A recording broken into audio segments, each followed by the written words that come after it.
आजको यो भिडियोमा चाहिँ हामी Vivo V70 भन्ने फोनको बारेमा कुरा गर्न चाहँदैछौँ, जो कि भर्खर इन्डियामा लन्च भइसकेको छ। नेपालमा कहिले लन्च हुन्छ भनेर पनि म तपाईँहरूलाई भन्नेवाला छु।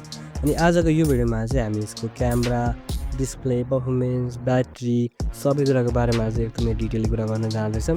अनि कति प्राइस चाहिँ पर्न जान्छ होला नेपालमा त्यसको बारेमा पनि कुरा गर्न चाहँदैछौँ। सबै कुरा एकदमै डिटेली कुरा गर्न चाहँदैछौँ।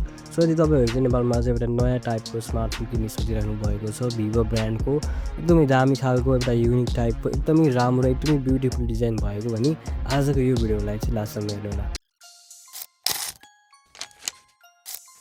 सुरुमा चाहिँ यो फोनको एक्सपेक्टेड प्राइसको बारेमा कुरा गरौँ। यसको चाहिँ दुईवटा भेरिएन्ट चाहिँ तपाईँले देख्न सक्नुहुन्छ होला हैन। एउटा भनेको 8GB र 256GB स्टोरेज क्यापेसिटी भएको मोडल, जसको प्राइस चाहिँ तपाईँको चाहिँ लगभग 75,000 जति हुनसक्छ, जो कि एउटा बेस मोडल हो।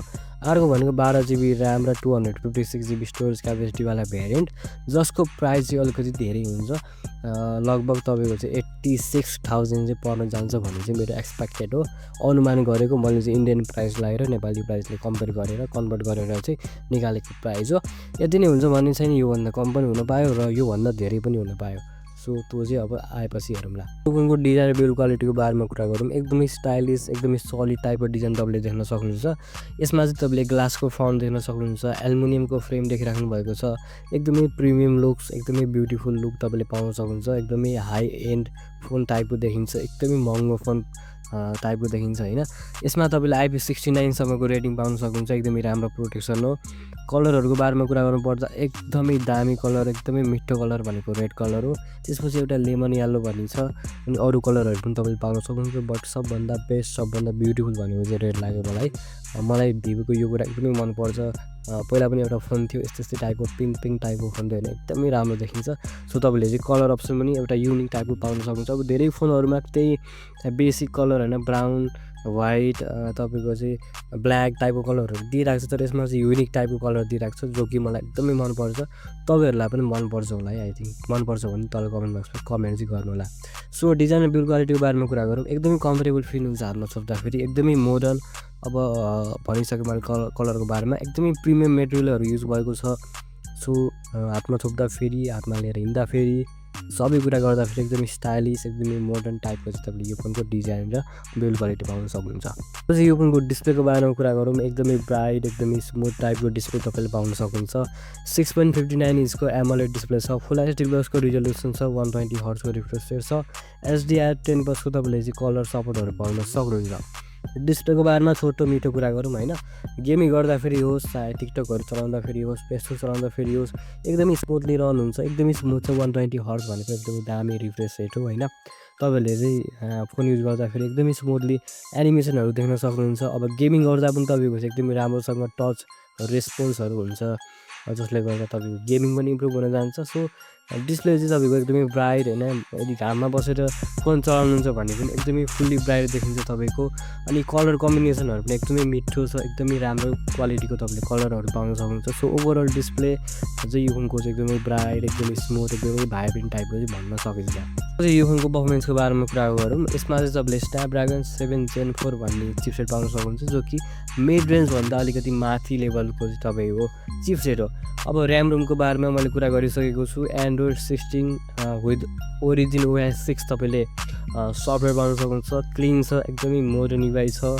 AI फिचर्सहरू पनि तपाईँले एकदमै थुप्रै पाउन सक्नुहुन्छ यो फोनमा। अब चिपसेटको अलिक डिपली कुरा गर्नुपर्दा चाहिँ तपाईँले यसमा राम्रै गेमिङहरू गर्न सक्नुहुन्छ होइन। अलिकति मिडभन्दा अलिकति माथि भन्नुको मतलब PUBG यदि खेल्नुहुन्छ भने तपाईँले चाहिँ मिड रेन्ज र एकदमै हाई ग्राफिक्सको जुन मिडमा हुन्छ नि भन्न खोजेको, मिड लेभलमा र एकदमै हाई अल्ट्रा हाईको बिचमा हुने जुन हुन्छ ग्राफिक्स भनौँ न, त्यो टाइपको तपाईँ पर्फर्मेन्स देख्न सक्नुहुन्छ। भन्नुको मतलब अलिकति राम्रै खालको बुझ्नुहोस् न तपाईँले। सो एकदमै राम्रो तरिकाले तपाईँले गेमिङ गर्न सक्नुहुन्छ यसमा होइन। सबै कुरा एकदमै स्मुथली चल्छ, नो डाउट। एकदमै दामी प्रोसेसर छ। सो तपाईँले चाहिँ प्राइस अनुसार चाहिँ एकदमै मिठो है। प्राइस अनुसार चाहिँ एकदमै राम्रो खालको तपाईँले चिपसेट पाइराख्नु भएको छ होइन। डेली युजको लागि सोसियल मिडियाहरू, हल्का फुल्का गेमिङहरू सबै कुरा चाहिँ तपाईँले चाहिँ smoothly without any lag without any problem तपाईँले चाहिँ यसमा चाहिँ एक्सपिरियन्स गर्न सक्नुहुन्छ। फोनको क्यामेराको बारेमा कुरा गरौँ। यसमा तपाईँले 50 मेगापिक्सलको मेन क्यामेरा पाउन सक्नुहुन्छ, जसमा OIS पनि छ। 50 मेगापिक्सलको तपाईँले टेलिफोटो लेन्स, 8 मेगापिक्सलको अल्ट्रा वाइड, 15 मेगापिक्सलको तपाईँले सेल्फी क्यामेरा पाउन सक्नुहुन्छ। अनि यसमा तपाईँले 4K र 30 FPS सम्म अथवा 60 FPS सम्म भिडियोज रेकर्ड गर्न सक्नुहुन्छ। अब चाहिँ क्यामेराको बारेमा अलिकति डिटेलली कुरा गरौँ। एकदमै राम्रो छ क्यामेरा क्वालिटी हैन, तपाईँको एकदमै ब्यालेन्स टाइपको हुन्छ नि सटहरू, न त धेरै ब्राइट न त धेरै स्मुथ, न त धेरै हाई क्वालिटी न त धेरै लो क्वालिटी, तपाईँको चाहिँ ठिक्क राम्रो मिठो टाइपको फोटोजहरू चाहिँ यो फोनले दिने गर्छ हैन। तपाईँहरूलाई भिडियोजको कुरा गर्नुपर्दा पनि राम्रै भिडियो खिच्छ। यसमा चाहिँ मेन कुरा भनेको OIS छ, जसले तपाईँको फोटोजको क्वालिटी एकदमै इम्प्रुभ गर्छ, एकदमै राम्रो टाइपको फोटोजहरू चाहिँ खिच्ने गर्छ हैन। सो अब भिडियो कलहरू गर्दा फेरि यताउता गर्दा पनि तपाईँको चाहिँ एकदमै राम्रो आउनेवाला छ फोटोज भिडियोज। अलिकति खराब भनेको अल्ट्रा वाइड हो। अल्ट्रा वाइडमा जुनसुकै फोनले पनि अलिकति आफ्नो चाहिँ 100% दिँदैन हैन। बाँकी अरू क्यामेराहरूबाट तपाईँले एकदमै राम्रो खालको फोटोजहरू खिच्न सक्नुहुन्छ हैन। यो फोन चाहिँ मेरो साथीले युज गर्छ हैन, जसलाई मैले सोधेको थिएँ कस्तो लाग्यो भनेर। त्यसलाई पनि एकदमै मन परेको छ हैन। अलि युनिक टाइपको फोटोजहरू खिच्ने गर्छ, एउटा अर्कै ग्लो दिन्छ क्या तपाईँहरूलाई, अर्कै टाइपको ग्लो दिन्छ, इन्भाइरोमेन्टलाई पनि अर्कै टाइपको गराइदिन्छ। एकदमै मिठो टाइपको फोटोजहरू चाहिँ यो फोनबाट तपाईँले पाउन सक्नुहुन्छ।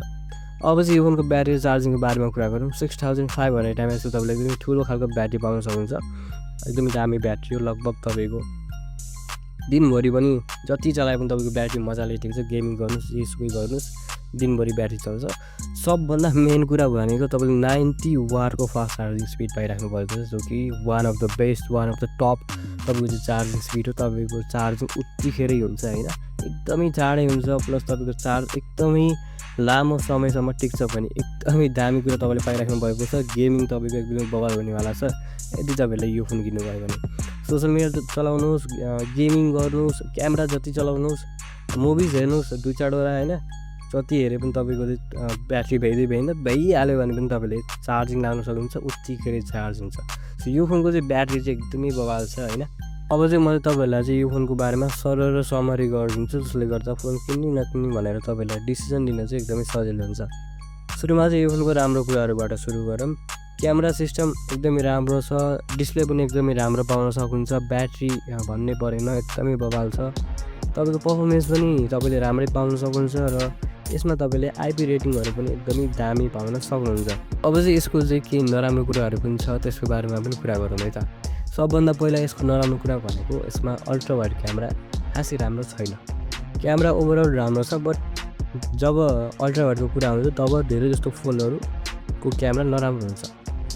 सो यसमा पनि अल्ट्रा वाइड क्यामेरा चाहिँ तपाईँको त्यति खासै राम्रो छैन।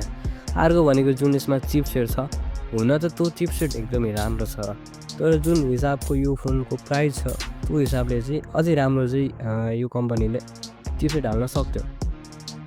त्यो हालेको भए यो फोन चाहिँ अति बवाल हुन्थ्यो। केही छैन, यो दुईवटा कुरा चाहिँ यसको नराम्रो कुराहरू, बाँकी सबै कुरा एकदमै राम्रो छ हैन। तपाईँलाई यो फोन कस्तो लाग्छ कमेन्ट बक्समा कमेन्ट गर्न सक्नुहुन्छ। मलाई चाहिँ यो फोन एकदमै राम्रो लागेको छ, एकदमै भ्यालु फर मनी लागेको छ। अब रिलिज कहिले हुन्छ त्यो पनि मैले तपाईँलाई भनिदिन्छु। अहिले चाहिँ मैले खासै त्यस्तो लिक्सहरू पाएको छैन, बट म चाहिँ यति भन्न सक्छु कि चाँडै नै लन्च हुन्छ, किनभने इन्डियामा लन्च भइसक्यो भनेपछि यहाँ आउन अब बेर लाग्दैन। यदि बुझ्नुहोस् 2-3 महिनामा मजाले यो फोन नेपालको तपाईँको चाहिँ गल्ली गल्लीमा तपाईँले चाहिँ पाउन सक्नुहुन्छ, त्यहाँबाट तपाईँले किन्न सक्नुहुन्छ। सो नआत्तिनुहोस्, फोन चाहिँ चाँडै नै आउँछ। यदि गाइस भिडियो राम्रो लाग्यो भने चाहिँ लाइक, सेयर र सब्सक्राइब गरिदिनु होला। I will see you in the next video.